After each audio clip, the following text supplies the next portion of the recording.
একটি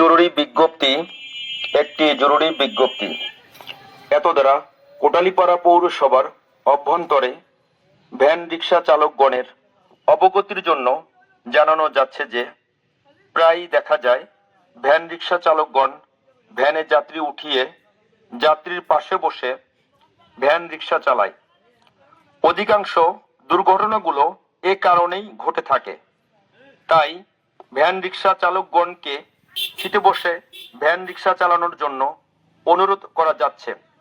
অন্যথায় নিরাপদ সড়ক আইনের আওতায় মোবাইল কোর্টের মাধ্যমে জরিমানা সহ শাস্তিমূলক ব্যবস্থা গ্রহণ করা হবে।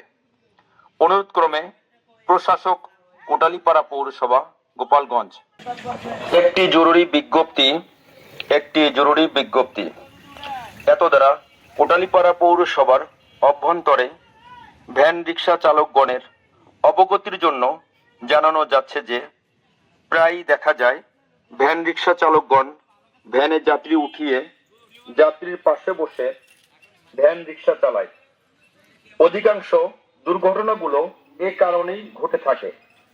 তাই ভ্যান রিক্সা চালকগণকে সিটে বসে ভ্যান রিক্সা চালানোর জন্য অনুরোধ করা যাচ্ছে।